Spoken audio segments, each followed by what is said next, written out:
اعوذ باللہ من الشیطان الرجیم، بسم اللہ الرحمن الرحیم۔ تو شادی شدہ عورت سے نکاح کی ایکسپشنل صورت کیا ہوتی ہے؟ اس ایکسپشن میں انہی عورتوں کا ذکر ہے جو جنگ میدان سے قید ہو کر آتی ہیں، ان کے لیے یہ ایکسپشن ہے۔ تو الحمدللہ، بشرطے کہ ان کے ساتھ اور کوئی رشتہ، اللہ سبحانہ وتعالیٰ فرماتے ہیں آیت کے اسی حصے میں، جن عورتوں سے نکاح کرنے کی حرمت اب تک بیان ہوئی، ان کے علاوہ دوسری عورتیں تمہارے لیے حلال ہیں۔ کون سی عورتیں؟ مثلاً فار ایگزامپل خالہ اور چچا کی لڑکی، ماموزاد اور پھوپھی زاد بہن وغیرہ وغیرہ۔ تو اس میں شرط یہ رکھی ہے اللہ سبحانہ وتعالیٰ نے، کوئی رشتہ یا کوئی سبب اس کی حرمت کا موجود نہ ہونا۔ حق مہر کی ادائیگی کا تاکیدی حکم کیا ہے؟ کہ نکاح کرنے کے بعد خلوت صحیحہ ہو گئی ہو، نمبر 1 پوائنٹ، اس کا پورا کرنا واجب ہو جاتا ہے، پورا ادا کرنا ہے تم کو مہر، یہ واجب ہو جاتا ہے۔ ہاں، اگر خلوت سے پہلے یعنی کہ انٹیمیسی سے پہلے طلاق دے دے تو نصف مہر ادا کرنا واجب ہے۔ بہت سے لوگ ایسے ہیں جو میاں بیوی بن کر رہتے سہتے ہیں، لیکن بیوی کے مہر کی ادائیگی کی فکر نہیں کرتے اور بیوی لحاظ میں کچھ نہیں کہتی۔ تو اس آیت میں ان لوگوں کے لیے تاکید ہے، ایمفیسس ہے اور وارننگ بھی ہے کہ ادائیگی مہر کی فکر کرے اور بیوی کے جو بھی ڈیمانڈز ہوتے ہیں اس کے بغیر ادا کرے۔ اوکے، مہر ادا کرنا یہاں پہ اس آیت میں تاکید ہے اس بات کی اور وارننگ بھی ہے۔ آیت نمبر 29، یا ایہا الذین آمنوا لا تأکلوا اموالکم بینکم بالباطل۔ تو اللہ سبحانہ وتعالیٰ فرماتے ہیں یا ایہا الذین آمنوا، پچھلی کلاسز میں بھی میں نے کہا تھا کہ جب بھی یا ایہا الذین آمنوا آتا ہے تو آپ کو کیا کرنا ہوتا ہے؟ آپ کو اٹینٹیو ہو کر سننا پڑتا ہے اور پورے غور اور توجہ سے سننا پڑتا ہے۔ فوراً اس کے بعد اللہ سبحانہ وتعالیٰ کوئی کمانڈ آتا ہے، شاید کرنے کا کام، شاید نہ کرنے کا کام آتا ہے۔ تو اللہ سبحانہ وتعالیٰ فرما رہے ہیں کہ یہاں پہ اے وہ لوگوں جو ایمان لے آئے ہو، لا تأکلوا اموالکم بینکم بالباطل۔ اوکے، لا تأکلوا، نہ کھاؤ، اموالکم تم لوگوں کے بل بینکم آپس میں، درمیان میں، بالباطل باطل طریقے سے۔ اوکے، تو اللہ سبحانہ وتعالیٰ ہم فرما رہے ہیں کہ دوسروں کے مال کی حرمت کرنی چاہیے۔ باطل آمدنی کی مختلف صورتیں ہو سکتی ہیں، چاہے شاید وہ سود ہو، اس کے تمام سود کی جتنے بھی شکلیں جو ہم سورۃ البقرہ میں پڑھے ہیں وہ سب ہو سکتا ہے۔ ہر وہ کام جس سے دوسرے کا مالی نقصان ہو، جیسے کہ چوری کر کے، ڈاکہ زنی کر کے، غصب کر کے، غبن کر کے، وغیرہ وغیرہ۔ اوکے، اور جو ہم قسمت کے سودے بھی جو لگاتے ہیں، اور بچوں کے کھیل کہ جس چیز پر بچے کا نشانہ لگے وہ اتنی قیمت، اور نہ لگے تو اتنی قیمت، وغیرہ وغیرہ جو ہم فکس کرتے ہیں، اس طریقے سے بھی باطل طریقے سے مال لے کر نہیں کھانا چاہیے۔ اور اللہ سبحانہ وتعالیٰ اور اس میں ان آیتوں میں فرماتے ہیں اس رکوع میں کہ ہر وہ لین دین جس میں کسی ایک گروپ کا فائدہ یقینی ہو اور دوسرا گروپ کا فائدہ نہیں ہوتا ہے، نقصان ہو، تو جیسے سود اور ایسے تمام سودے بازیاں اور معاملات جن میں یہ شرط پائی جاتی ہو، یہ بھی باطل طریقے سے مال لے کر کھانے کے برابر ہوتا ہے۔ تو دھوکہ سے سود کرنا، جانور کا عیب چھپانا، جانور کا دودھ روک کر بیچنا، ناپ تول میں کمی بیشی کر جانا، وغیرہ وغیرہ، اتنے سارے چیزیں کیا ہی یہاں پہ ان کو فرمایا ہے اللہ سبحانہ وتعالیٰ نے، یہ باطل طریقے سے مال کھانے کے برابر ہے۔ تو اس طریقے سے آپس میں باطل طریقے سے ایک دوسرے کے مال نہ کھاؤ، دوسرے کو پھنسانے کے لیے بولی بڑھا چڑھا کر جو ہم بولتے ہیں ایسے بھی نہ کرو۔ اور آیت کنٹینیو ہوتی ہے، وہ رکوع کنٹینیو ہوتا ہے کہ وَلَا تَقْتُلُوا أَنفُسَكُمْ، اور نہ تم قتل کرو، انفسکم، اپنے نفسوں کو، مطلب کسی مسلمان کو قتل نہ کرو، اوکے، اور نہ ہی تم خودکشی کرو، خودکشی نہ کرو، کسی مسلمان کو قتل نہ کرو۔ مسلمانوں کو آپس میں قتل کیسے کیا جاتا ہے؟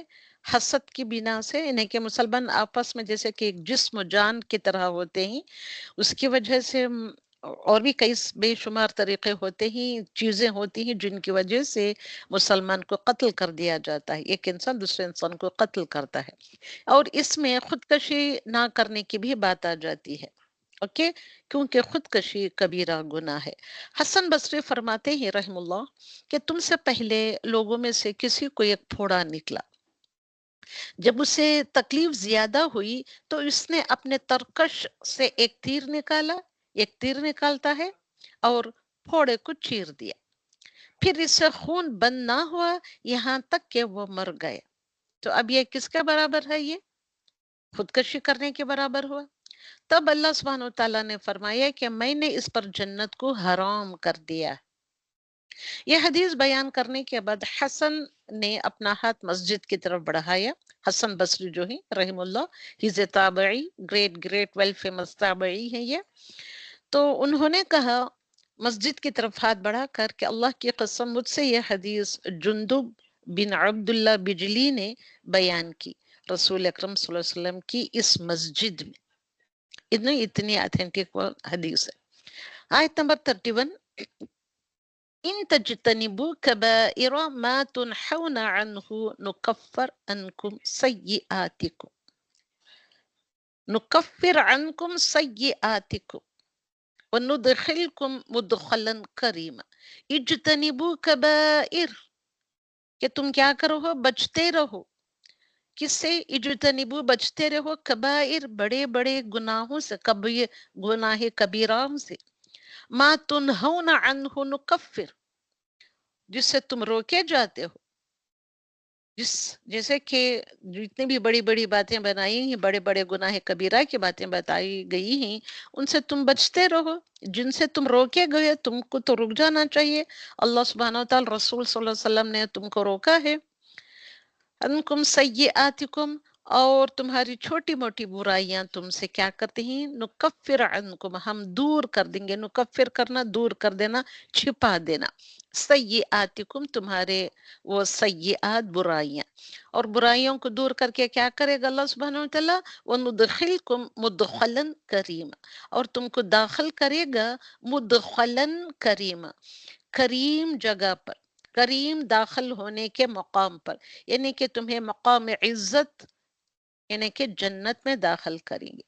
اب یہاں تجتنبو کبائر جو بتایا ہے، اس ساری آیت میں اور کون سی چیزیں آ رہی ہیں یہاں پہ ڈالا گیا ہے، تو کبیرہ گناہوں سے یہ مطلب لیا جاتا ہے کہ احادیث مبارکہ میں 7 کبیرہ گناہ آئے، اوکے۔ ابو ہریرہ رضی اللہ تعالیٰ عنہ کہتے ہیں کہ آپ نے فرمایا 7 ہلاک کرنے والے گناہوں سے بچو، یہ 7 بڑے گناہ کبیرہ انسان کو ہلاک کر دیتے ہیں۔ تو صحابہ اکرام رضی اللہ تعالیٰ عنہم اجمعین نے پوچھا یا رسول اللہ صلی اللہ علیہ وسلم، وہ کون سے ہیں، وہ کون سے ہیں گناہ کبیرہ؟ فرمایا نمبر 1 شرک باللہ، نمبر 2 جادو، نمبر 3 ایسی جان کو ناحق قتل کرنا جسے اللہ نے حرام قرار دیا ہے، نمبر 4 سود، نمبر 5 یتیم کا مال کھانا، اور نمبر 6 میدان جنگ سے بھاگ جانا، فرار حاصل کرنا، نمبر 7 پاکیزہ بھولی بھالی مؤمن عورتوں پر تہمت لگانا۔ تو یہ 7 کبیرہ گناہوں سے اپنے آپ کو بچاؤ۔ اور اس کے علاوہ دوسرے حدیثوں میں بھی فرماتے ہیں، ان آیتوں میں بھی اللہ سبحانہ وتعالیٰ فرماتے ہیں کہ والدین کی نافرمانی کرنا، جھوٹی گواہی دینا، وغیرہ وغیرہ۔ تو بڑے گناہوں سے اگر ہم اجتناب کریں گے تو اجتناب کے بعد چھوٹے گناہ اللہ ویسے ہی معاف کر دے گا، جو ایک نماز سے ایک صلاح سے دوسری صلاح تک اللہ سبحانہ وتعالیٰ گناہ صغیرہ کو بخش دیا کرتا ہے، اس طریقے سے وہ معاف کر دے گا۔ تو ہم کو اپنے آپ کو بڑے بڑے گناہوں سے بچانا چاہیے، کیونکہ ان گناہوں کے اوپر تمہاری جواب طلبی ہوگی۔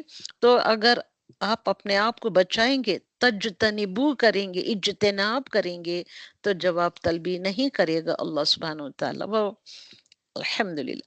لیکن اگر بڑے گناہوں سے ہی ہم نے اجتناب نہ کیا تو ساتھ ہی ساتھ چھوٹے گناہوں کا بھی مواخذہ ہوگا، پکڑ ہوگی۔ So be careful upon all these things۔ تو رسول اللہ صلی اللہ علیہ وسلم نے فرمایا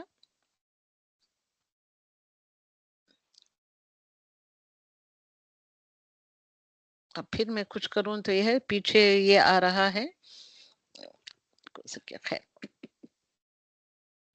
تو رسول اکرم صلی اللہ علیہ وسلم نے فرمایا کبیرہ گناہوں سے اجتناب کرو اور سیدھے رہو اور خوش رہو یا خوش ہو جاؤ.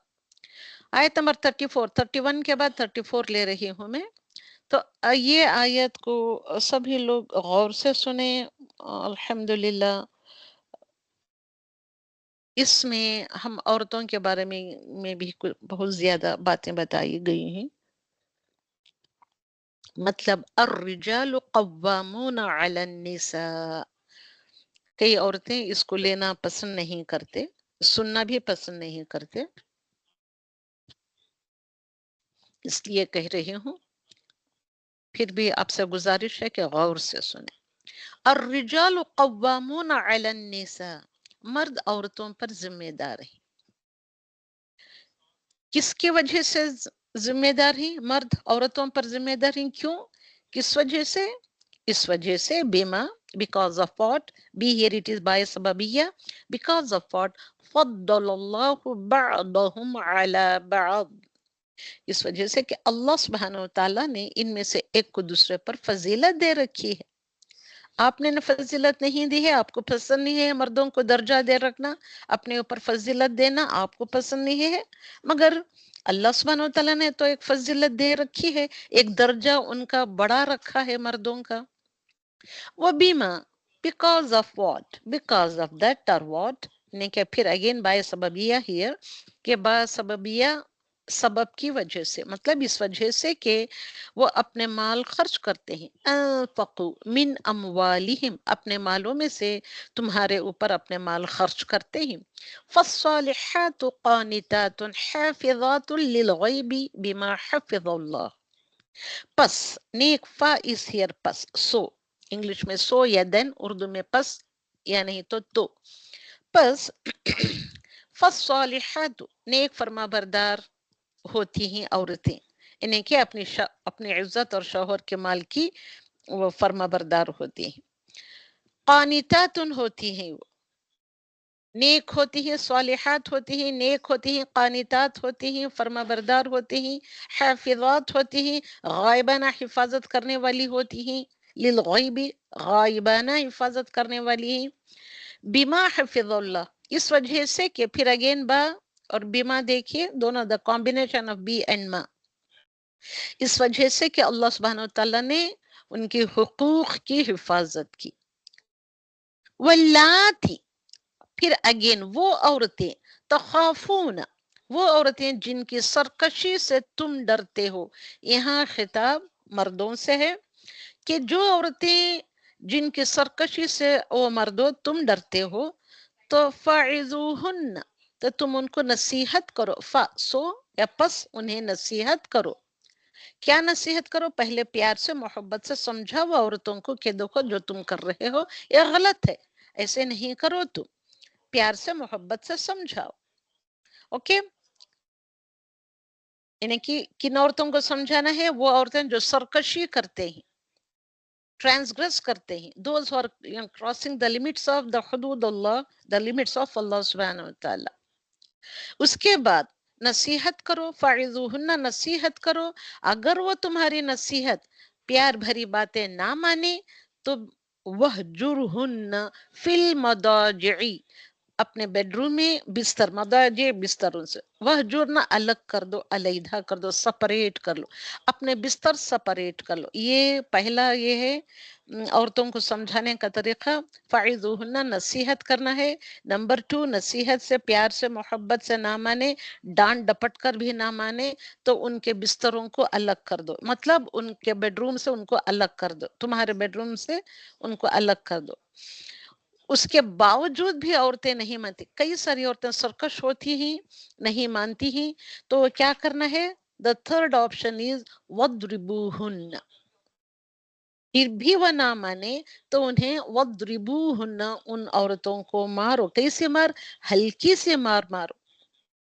پھر اگر وہ تمہاری اطاعت کرنے لگے فَإِنْ أَطَعْنَكُمْ فَلَا تَبْغُوا عَلَيْهِنَّ السَّبِيلَ. اوکے، اگر